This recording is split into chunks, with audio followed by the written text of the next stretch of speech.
ও দর্শনার্থীকে জানাই শারদীয় শুভেচ্ছা। দেবী বন্দনায় আমাদের এবারের পরিবেশনা সমুদ্র মন্থন। পৌরাণিক আমরা এবার সর্বশক্তিমান ঈশ্বরের এক অনন্য শিক্ষার কথা জানব, যার মধ্য দিয়ে আমরা জাত মান কুল ধনে যদি কখনো উন্নত স্থানে যাই, তবুও যাতে আমাদের মনে কোনো অহংকার না আসে, সেই বার্তাই পৌঁছে দিতে চাই। সুপ্রিয় দর্শক, চলুন উপভোগ করি সমুদ্র মন্থনের অমৃত সুধা।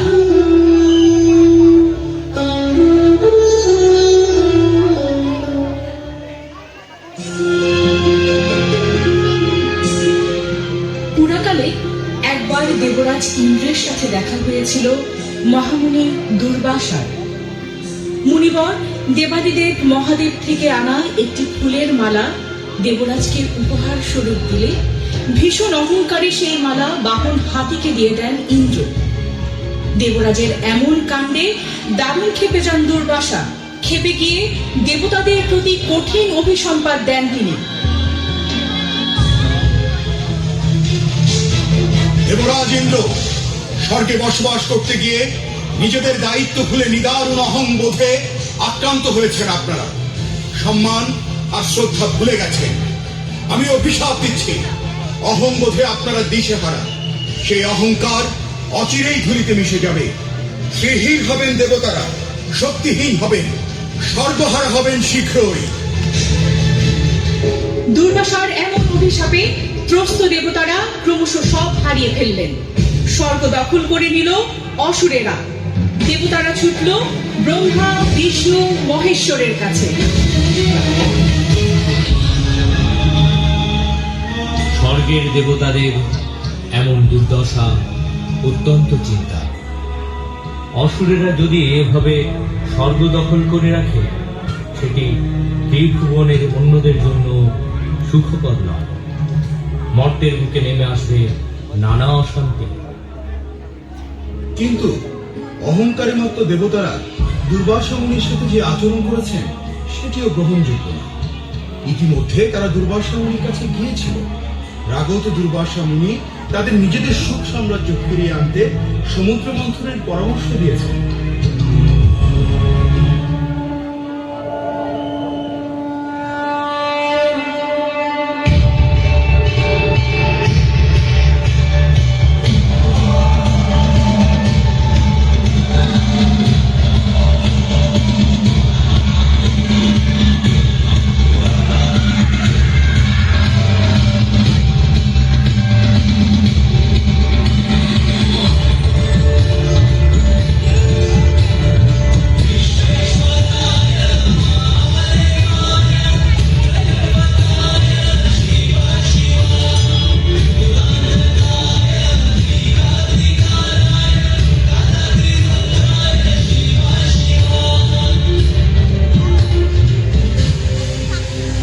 অসুরার দেবতাদের সমুদ্র মন্থনের শুরুতেই এলো হলাহল বিষ, যা বাষ্পাকারে ছড়িয়ে পড়ল আশেপাশে। এতে দুর্বল হয়ে পড়ে দেবতা ও অসুরেরা। স্বর্গ মর্তে এই বিষ ছড়িয়ে পড়ার শঙ্কা তৈরি হয়। এই সমস্যা থেকে মুক্তি পেতে শিবের শরণ নেন দেবতারা।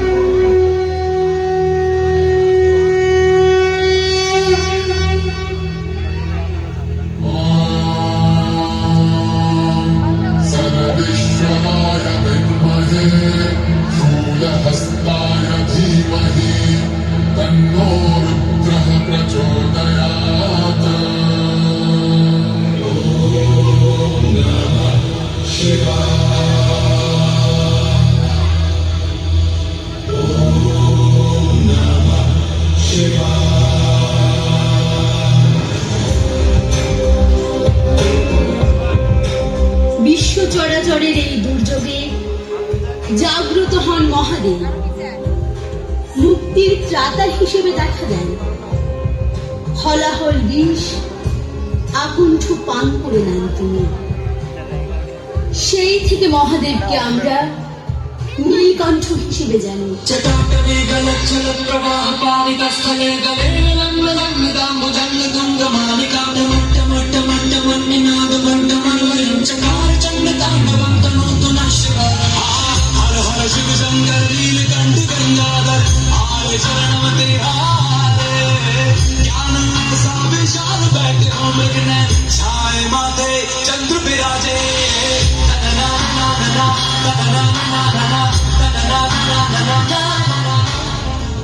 এছাড়াও মন্থন থেকে উত্থিত হলো দেবী লক্ষ্মী, সুদর্শনা অপ্সরা, তর্কবাগিনী বারুণ।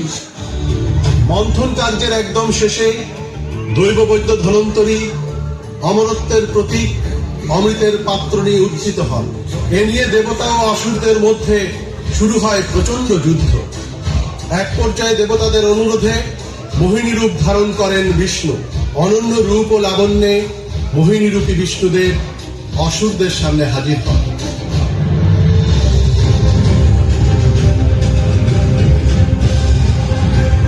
অসুররাজ, আপনাদের জন্য অনন্য এক সুধা নিয়ে হাজির হয়েছি আমি। এই সুধা গ্রহণ করে আমাকে কৃতার্থ করুন।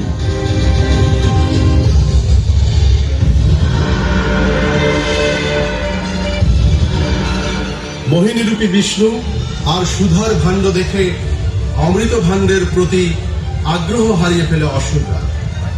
আর এরই মধ্যে কৌশলে সেই ভাণ্ড থেকে দেবতাদের অমৃত পানের সুযোগ করে দেন বিষ্ণু।